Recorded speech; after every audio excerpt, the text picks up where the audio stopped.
तो सेंटेंस में अब तीसरा भेद लेकर के आए हुए हैं, उसका नाम है optative sentence.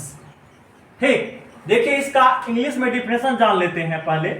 Uh sentence which shows a wish, a blessing और a prayer is known as an optative sentence.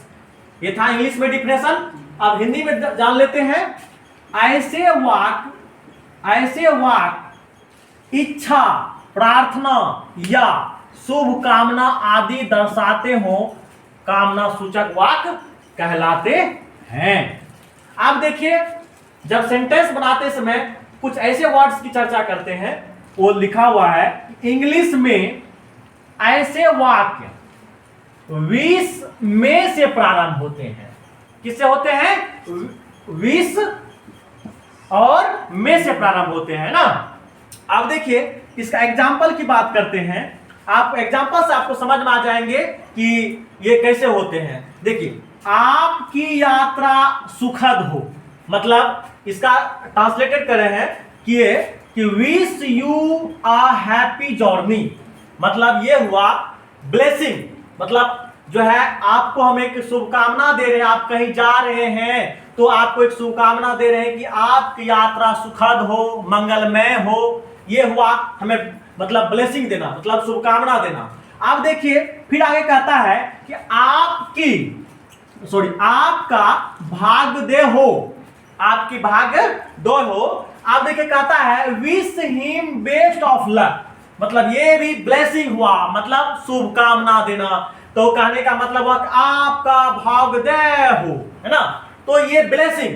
तो आप देखिए तीसरा जो है एग्जांपल्स की बात करते हैं। कहता है कि भगवान आपको लंबी आयु दे, मतलब जो है लंबी आयु। आप भगवान से क्या मांग रहे हैं? विश मांग रहे हैं कि आपको भगवान एक लंबी उम्र दे, जो आप 100 साल से भी ज्यादा जिए ना। ऐसे मतलब ये हुआ कि भगवान आपको जो है ना एक जो है विश दे रहे हैं, है ना। तो कहने का मतलब हुआ कि भगवान आपको लंबी आयु दे, तो मे यू लिव लॉन्ग। क्या होता है? May you live long, wish, है ना। अब उसके बाद देखिए कहता है भगवान आपकी मदद करे, मैंने कहने का मतलब हुआ कि इसका अंग्रेजी में ट्रांसलेट करते हैं मे गॉड हेल्प यू, मतलब ये हुआ कि प्रेयर, माने आप भगवान से प्रार्थना करते हैं, विनती करते हैं कि आप भगवान आपकी मदद करे, है ना। तो ये हुआ प्रेयर करना, मतलब प्रार्थना करना, है ना। तो ये था ऑप्टेटिव सेंटेंस का एग्जांपल्स। अब आगे चौथा जो हमारा भेद है वो जान लेते हैं। अब देखिए इसका नाम है, चौथा भेद का नाम है इंपरेटिव सेंटेंस। इंपरेटिव सेंटेंस क्या होता है? अब what is imperative sentence? Imperative sentence क्या है?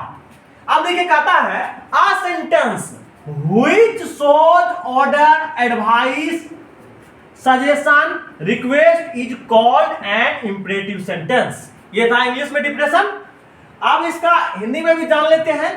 कहता ऐसे वाक्य जिसमें आज्ञा, सलाह, सुझाव, प्रार्थना आदि हो, इंपरेटिव सेंटेंस कहलाते हैं, है ना। ये था हिंदी में डिफिनेशन। अब देखिए एग्जांपल्स की बात करते हैं। एग्जांपल्स में सबसे पहले ऑर्डर, मतलब ऑर्डर माना देना। ये हुआ कि आप किस ऑर्डर माना आदेश देते हैं, है ना।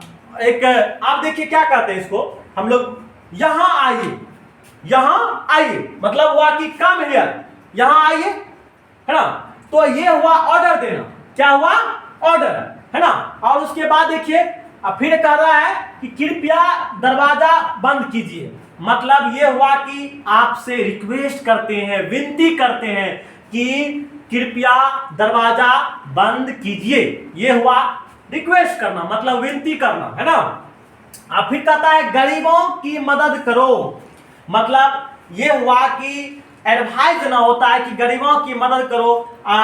हेल्प द पुअर, मतलब ये हुआ सलाह देना, है ना।